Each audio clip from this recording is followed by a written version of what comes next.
Hi guys, this is Trisha May Alberto, your third year tourism student. So today is Monday, 24th of February. Maaga ako nagising kasi ngayon ang tour namin pa Bulacan. So exactly 4 AM, nandun na kami sa school and exactly 5:30 AM, umalis na ang aming van. Nandito kami ngayon sa hindi ko alam para mag-breakfast and gawin na din yung mga need namin gawin. And after that, bumalik na din kami agad sa van para ituloy ang biyahe pa Bulacan. It's currently 7:48 AM in the morning, kaya halos kita ko na din ang pagtaas ng araw sa labas. Nahinto kami sa simbahan ng parokya ni Santiago Apostol, kaya it's a sign na malapit na kami. And exactly 8:29 AM in the morning, after ng mahabang biyahe, nakadating na din kami sa may MIFATS Academy. Pagkapasok ng aming van sa loob, napansin ko agad ang mga naglalakihang eroplano dito at may mga estudyante din na suot ang kanilang mga uniform. Hindi nagtagal, pinababa na din kami ng kanya-kanya naming van para maumpisahan na ang aming tour.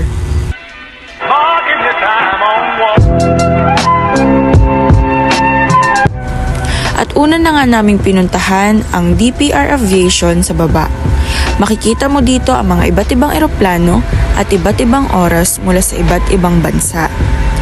Pinaliwanag sa amin na hintayan ito ng mga passengers sa totoong airport.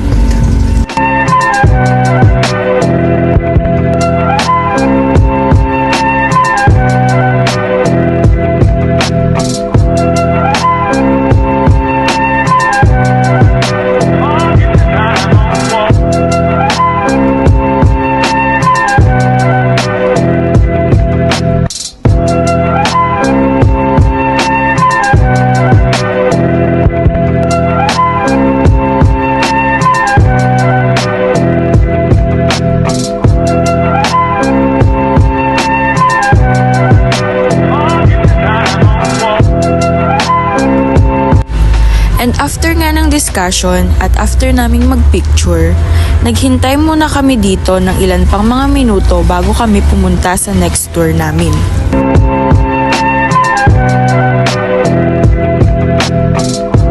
After a few minutes, ang tour naman namin ay sa loob ng eroplano.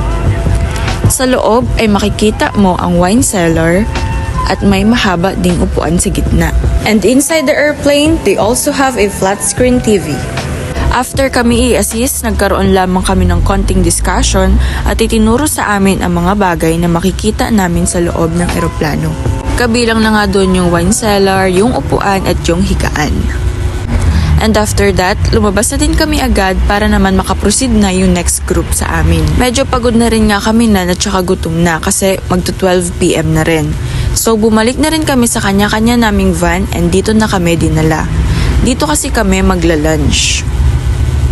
Hindi ko na nga din pala alam kung ilang room ang meron dyan kasi medyo marami rin kami. So, bali sa isang room, ito yung mga kasama ko. And we have fried egg, 1 slice of spam, and kimchi rice for lunch.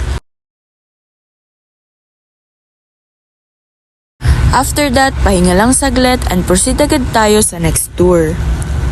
Pagkatapos nga namin mag-lunch, pinapila kami agad dito sa labas kasi we're going in conference room. Inside, makikita dito ang old ways kung paano i-assist ng mga flight attendants ang mga passengers before. And meron din itong wine cellar inside. After namin pumunta sa conference room, naghintay ulit kami ng mga ilan pang minutes and dito naman tayo sa loob ng malaking eroplano. Habang papalakad nga kami sa loob ay mas lalo pa akong natuwa. As someone na first time lang makita what's inside the airplane. Hindi ko maiwasan ma-amaze ng a little bit. Nang makapasok na nga ang lahat sa loob, pinaupo kami saglit and nag-discuss ng a little bit. After that, tinuro sa amin ang upuan ng mga flight attendants and powder room. They also let us to take a picture sa upuan ng mga piloto, so all in all, I enjoyed the tour. After our tour on MIFATS Academy, we went on SM Pampanga so we can enjoy our remaining time. That's all. Thank you for watching.